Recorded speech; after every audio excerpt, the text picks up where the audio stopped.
Hi, welcome to Listen2Riches. Today, I'm going to decode this book for you. It's called Mindset. Its subtitle is The New Psychology of Success. In simple terms, it's a book about a growth mindset. You're probably familiar with this term, which tells us a simple truth. A person's abilities can continuously expand, and rather than IQ or EQ, it's the differences in mindset that shape our lives.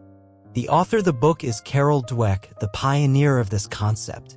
Carol Dweck is a psychology professor at Stanford University, a fellow of the American Academy of Arts and Sciences, and a leader in the field of motivation, personality, and developmental psychology. She has received numerous awards for her research. She has dedicated herself to studying human motivation and achievement. In 2000, after conducting research on thousands of students, she published the book The Meaning of Effort and introduced the concept of a growth mindset for the first time. In 2007, Mindset was first published, and a decade later, the Chinese version of Lifelong Growth was released. In that same year, due to her groundbreaking research on the growth mindset, Carol Dweck received the world's largest education award. So, what's the magic of this concept that continues to be discussed more than 2 decades later? This book can provide us with answers. While people understand that a growth mindset is better, they unconsciously fall into its opposite, a fixed mindset. What are the characteristics of this fixed mindset that make it so ingrained in our brains? This book can also provide us with answers. The book not only delves into these aspects but also offers methods to transform one's mindset. Bill Gates once reviewed this book, saying that Dweck's approach suggests that a deep understanding of the growth mindset alone can radically transform one's thinking in life. So, today, I'd like to have a discussion with you about the growth mindset through the lens of this book. Before we dive into the interpretation, let me ask you 2 questions. The first question involves 2 college students. One studies diligently late into the night every day while the other rarely attends class and only starts revising right before exams. However, their final grades are nearly identical. Who do you think is more capable? Please remember your initial response. Now, the second question, if you had children, how would you praise them on a regular basis? Would you praise their intelligence and high IQ, or would you praise their strategies and effort? Again, remember your initial response. With the answers to these 2 questions in mind, let's embark on this journey through the pages of this book. When interpreting Mindset, I will integrate some content from The Meaning of Effort because that book explains why we have 2 different mindsets while the book tells us what to do about it. I'll divide this interpretation into 3 parts. In the first part, we'll understand how the author arrived at and explains these 2 mindsets. In the second part, we'll start the first step in transforming our mindset by correcting some misconceptions about ability and achievement. In the third part, we'll discuss what we should actually do to change our mindset. Alright, let's get started. First, let's take a look at the first part, exploring how the author conducted research and explained these 2 ways of thinking. Some famous examples include the golfer Ben Hogan, who had poor physical coordination in his childhood, and the renowned American photographic artist Cindy Sherman, who failed her first photography course exam. These examples raise a question: why do some people manage to realize their potential and succeed while others, despite their early intelligence, seem to waste their potential? Carol Dweck was curious about this question and embarked on a 30-year-long research journey to understand this phenomenon. His research covered thousands of students from preschool to college, from rural to urban areas, and from different regions and races. In the early stages of the research, he found that when students faced failure, they displayed 2 different reactions. Some students showed extreme helplessness, self-deprecating when encountering difficulties, thinking that they lacked intelligence, weren't smart enough, or had poor memory. However, other students could remain optimistic and committed, even becoming more focused on completing tasks. Why such different reactions? Is it related to their innate nature? Through in-depth research, the author discovered that the cause of this divergence lay in their different goals. Some students aim to avoid failure to maintain the image of being smart, while others aim to genuinely learn something, leading to different reactions. So, why were their goals different? Further research revealed that this was related to how people perceived intelligence. The author distinguished between two theories students had about intelligence: the entity theory and the incremental theory. The entity theory believed intelligence was a fixed entity, while the incremental theory believed intelligence was a dynamic, developable trait. These two theories later evolved into what we now know as the fixed mindset and the growth mindset. The author also invited people with these two mindsets to a neuroimaging lab, presented them with complex problems, and then explained whether their answers were right or wrong to examine the nature of their reactions to incorrect answers. The results showed that people with a growth mindset were highly focused when listening to the answers, especially focusing on information that could help them learn. When they heard they were wrong, their brains were very active, quickly dissecting the mistake and learning from it. On the other hand, people with a fixed mindset were more concerned about their ranking and comparisons and paid less attention to the reasons for their wrong answers. These two different mindsets, seemingly just two different perspectives, can shape different thoughts, behaviors, and life trajectories. People with a fixed mindset are afraid of challenges. They constantly worry about not being smart enough or appearing unintelligent. For them, failure is not just an action, it's an identity. They not only believe they failed, but also see themselves as failures. Let me use myself as an example to illustrate this further. When I was a child, teachers and parents often praised me as someone with strong learning abilities and a fast learner. Gradually, I began to see myself this way as well. However, later on, I found myself avoiding some challenging tasks, such as learning a musical instrument or participating in a sport, because excelling in those required prolonged effort and couldn't be mastered quickly. This gave me a sense of insecurity. Not being able to play beautiful melodies or coordinate my body quickly made me feel less intelligent. So, I quickly gave up. Not trying meant no setbacks, no failures, which made me feel comfortable and safe. In the author's view, this is a typical manifestation of a fixed mindset. The fixed mindset exists in everyone's brain, partly because it's simple and straightforward. Our thinking tends to be lazy, preferring simple and direct answers, and fixedness is simpler compared to change. This is also why the author mentions stereotypes in the book. They are a typical expression of a fixed mindset. On the other hand, the fixed mindset provides comfort and security, aligning with human instincts. Trying and putting in effort are risky endeavors, so those with a fixed mindset tend to avoid challenges.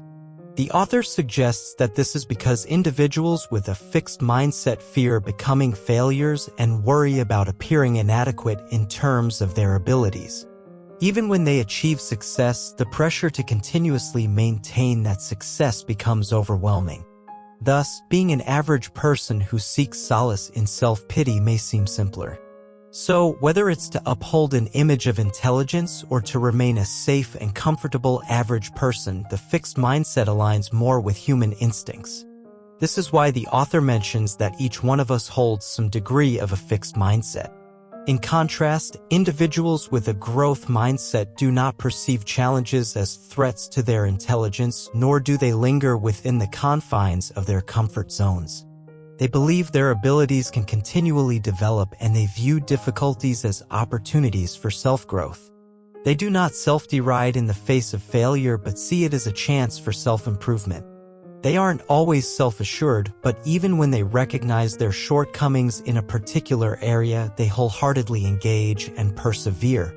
Compared to those who always struggle, we seem to wish we were the effortless ones. Just like the two questions I posed earlier, do you believe one of those students is more capable? Do you subconsciously think that those who don't study much but still achieve good grades are more capable? Or do you prefer to praise your children for being intelligent rather than their effort? I guess most people might lean towards the latter. Perhaps you recall your school days and wonder if there were classmates who, despite studying diligently at home, would say the next day at school, "Oh, I didn't study at all after I got home." There may be a certain mentality at play where they want their good grades to appear effortless. Have you ever wondered why these thoughts occur? Does the value placed on effort and the admiration for gifted children represent two different mindsets? We often say opportunity favors the prepared, emphasizing that the harder you work, the luckier you get. But deep down, do we prefer to see ourselves as naturally gifted and intelligent rather than hardworking?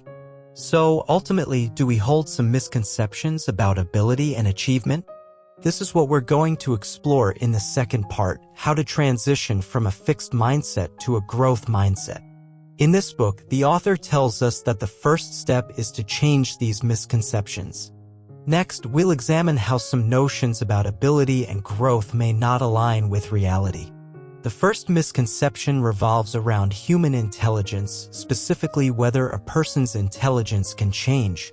Some individuals believe that a person's success is related to their intelligence and innate talent, while others believe it's more dependent on one's background, experiences, and different learning methods. Interestingly, the inventor of IQ testing, French psychologist Alfred Binet, staunchly supported the second viewpoint. We often assume that the purpose of IQ tests is to assess a child's stable level of intelligence. However, in reality, Binet designed IQ tests with the initial intention of identifying children who might struggle in school and providing interventions to help them correct their shortcomings. He never assumed that these children had unchangeable defects, but believed that their intelligence could develop and grow through proper education. Binet once stated that through practice and training, a person could improve their attention, memory, and judgment, making them smarter than before.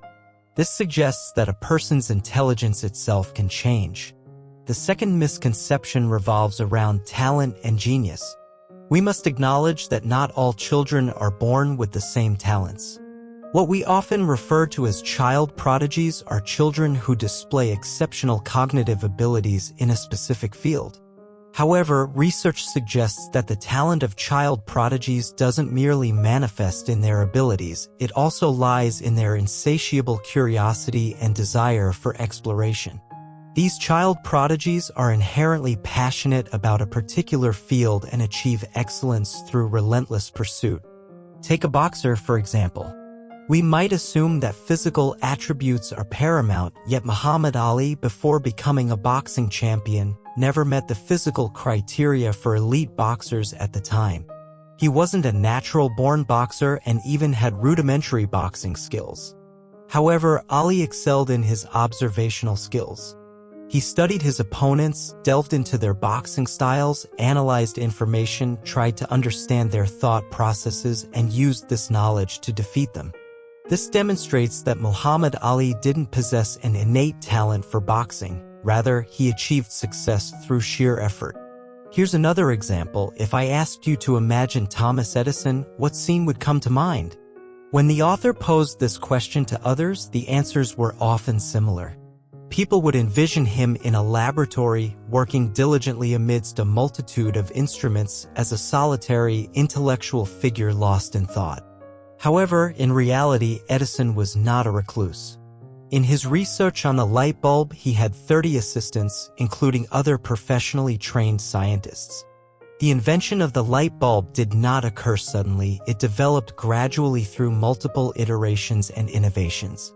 Edison wasn't a solitary bookworm but a shrewd entrepreneur who knew how to court the media and promote himself. His childhood was unremarkable, much like any other ordinary boy. What set him apart was his mindset and unwavering dedication. He was always a curious child who enjoyed taking things apart and putting them back together. Even after many years of work, while others had long been in the workforce, he traveled by train, journeying between different cities to learn about telegraphy. Through continuous self-study and innovation, he rose from the position of a telegraph operator. His passion for self-improvement and invention never waned. Here's another example. World-renowned dancer Twyla Tharp wrote a book titled The Creative Habit. She believes that creativity doesn't emerge suddenly from inspiration but results from diligent work and wholehearted dedication. In the movie Amadeus, Mozart is portrayed as producing masterpiece after masterpiece at an astounding pace, which made his rivals deeply envious. However, Twyla Tharp found this portrayal of Mozart absurd. She believes that so-called natural talent is a myth. Thus, we often assume that successful individuals exhibited championship-level qualities from a young age.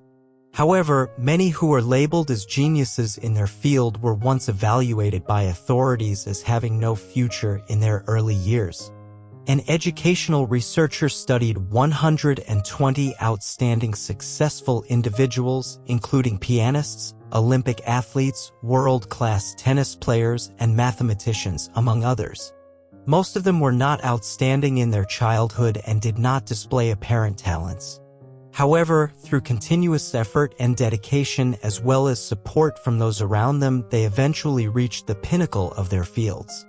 Therefore, the so-called genius, the presumed innate talent that emerges from childhood, often doesn't exist. Consequently, we should not use "I lack talent" or "I'm naturally this way" as excuses to avoid hard work and perseverance, as this inadvertently pushes us into the abyss of a fixed mindset. The third misconception that needs correction pertains to the definition of success. Is success the outcome of learning or proof of intelligence? Those with a fixed mindset typically believe that an individual's abilities are difficult to change, so they fear challenges and are resistant to change. They may achieve temporary success, but sustaining that success requires a mindset characterized by healthy optimism and a continuous, forward-thinking attitude. This mindset doesn't solely focus on intelligence or success itself, but centers on the ongoing effort and resilience required. These are traits associated with a growth mindset. Mindset shapes a person's thoughts and actions, influencing every choice. However, we can change our mindset through conscious self-reminders. Next, we'll explore practical applications, including how to educate children, manage employees, and change our own mindset. In the book Mindset, the author, Carol Dweck, offers valuable insights based on her extensive testing of thousands of students. She provides advice on how to educate children, advice that remains highly relevant today. A person's mindset is not innate.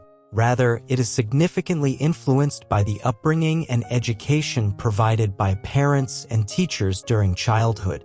The author believes there's a misconception in modern educational philosophy that encourages praising children at every opportunity. However, the author's research has found that different forms of praise can lead to the development of different mindsets in children. Praise that emphasizes self-improvement and effort rather than simply praising intelligence or talent helps children cultivate a growth mindset. For example, telling a child you came up with a great solution and you achieved it through hard work fosters resilience in the child. In fact, every word and action conveys messages to children, shaping how they perceive themselves. Children are remarkably sensitive to and attentive to these messages. In fact, children as young as 3.5 years old may already exhibit helpless responses when faced with failure, such as self-blame and an inability to persevere. What factors make children more fragile or resilient?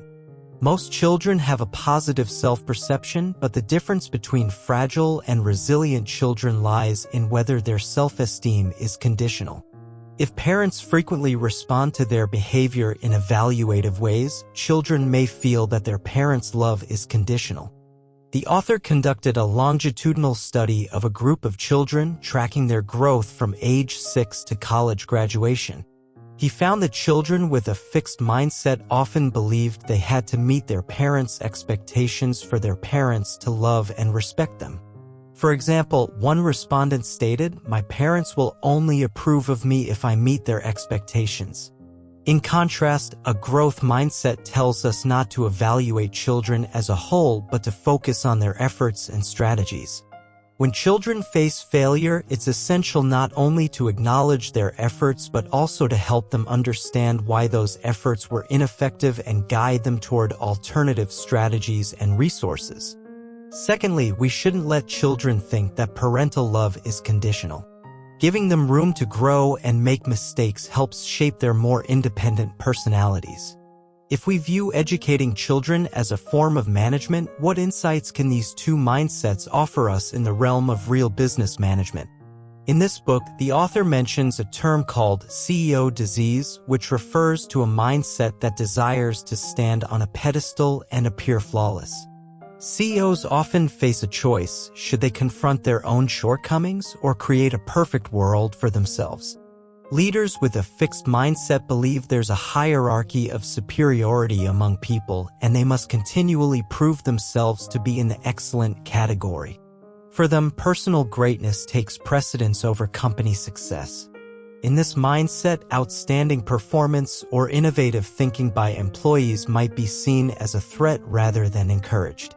However, leaders with a growth mindset are different. They don't necessarily aspire to be leaders from the outset, nor do they pursue perfection. They pour their drive and passion into careers they love, follow their passions, and ultimately achieve success. This perspective also applies to managing employees. Companies tend to embrace a growth mindset, believing in a culture of development and the potential for employees to grow. Through proper guidance and employee effort, employees continuously progress and develop. This mindset can give a company long-lasting vitality. Finally, whether it's parenting or managing a company, the most crucial step is to undergo a transformation from a fixed mindset to a growth mindset in oneself. To achieve this transformation, the author summarizes 4 steps for us. The first step is called acknowledge and embrace your fixed mindset. Each one of us has a mixture of growth and fixed mindsets. We all fear challenging challenges, worry about not appearing intelligent enough, or get stuck in our comfort zones and self-blame. We shouldn't be ashamed of our fixed mindset, as it's a part of human nature. However, we should also be vigilant about the harm it can cause when it surfaces. The second step is to observe and identify what triggers your fixed mindset, in other words, when this fixed mindset personality emerges. This is emphasized as the most crucial step by the author. It might happen when you face a significant new challenge, and this personality whispers to you that perhaps you don't have the capabilities. Or it could be when you mess up something, and it tells you that you can never succeed. Or it may be when you receive an employee's performance report and this personality starts evaluating them instead of finding ways to help them grow. You need to observe this fixed mindset personality, understand when it appears, and thereby increase your vigilance. The third step is to give this fixed mindset personality a name. Yes, you heard that right. The book provides an example where a manager says, "When we encounter difficulties, Z appears in my mind. Z makes me critical of everyone. I become harsh and unkind instead of supporting my employees." You can give it a name you dislike to remind yourself that this is not the person you want to be. The final step is to educate this personality. The appearance of the fixed mindset personality is a form of self-protection that keeps you in your comfort zone, which, while comfortable, limits personal growth. Therefore, when that personality reemerges, you should tell it to give you some time and patience, and that you can embark on a journey towards a growth mindset together. Now that the 4 steps are explained, you may have noticed that these 4 steps correspond precisely to the actions of pay attention, listen, process, and change. Actively assigning a role to your fixed mindset, creating distance from it, allows you to better examine your inner thoughts. You might find unexpected rewards and personal growth. To sum it up, this book's essence has been interpreted for you. Carol Dweck distinguishes between 2 mindsets, the fixed mindset and the growth mindset. Even today, the concept of a growth mindset continues to be discussed. Carol Dweck found that people exhibit 2 different responses when faced with difficulties and failures, and this is because of their different mindsets. Those with a fixed mindset believe that intelligence is static, and they worry about not appearing smart enough. They prioritize proving themselves or staying within their comfort zones, avoiding challenges. In contrast, those with a growth mindset believe that intelligence and abilities can be developed over time. They welcome challenges and are unafraid of failure. We all aspire to have a growth mindset, but the truth is, each one of us is a mixture of both mindsets. The fixed mindset is deeply ingrained, and compared to those who put in effort, we might wish we were the effortless ones. We understand the value of hard work, but we yearn for genius. We often think of geniuses as possessing extraordinary innate talent, but in reality, they have extraordinary perseverance and curiosity. Effort might be even more critical than what we commonly label as talent. Inspired by these two mindsets, we've discussed how to educate children and manage employees. To educate children with a growth mindset, praise their strategies and efforts and show genuine interest in their growth. To manage a company with a growth mindset, avoid falling into the trap of CEO disease. Instead, prioritize employees' potential and development. Ultimately, it's about becoming a person with a growth mindset yourself. The book provides 4 steps to progressively transform your beliefs and defeat the Z within you. In the end, what matters is whether you can consistently maintain effort with a growth-oriented perspective. It's not about self-delusion, but about never losing faith in yourself. Embracing a growth mindset means believing in your unlimited potential. When anyone criticizes you negatively, your inner voice will tell you that they're judging you with a fixed mindset and perspective without knowing the person you can become. This is a precious ability, and I hope this book empowers you with that strength. That concludes the essence of this book. Congratulations on finishing another book. Thank you for your support and attention. Please subscribe to the channel, like, and share this valuable knowledge with your friends. Let's combine wisdom with practice to achieve our financial goals, create a better future, and continue growing. Thank you, everyone. See you in the next episode.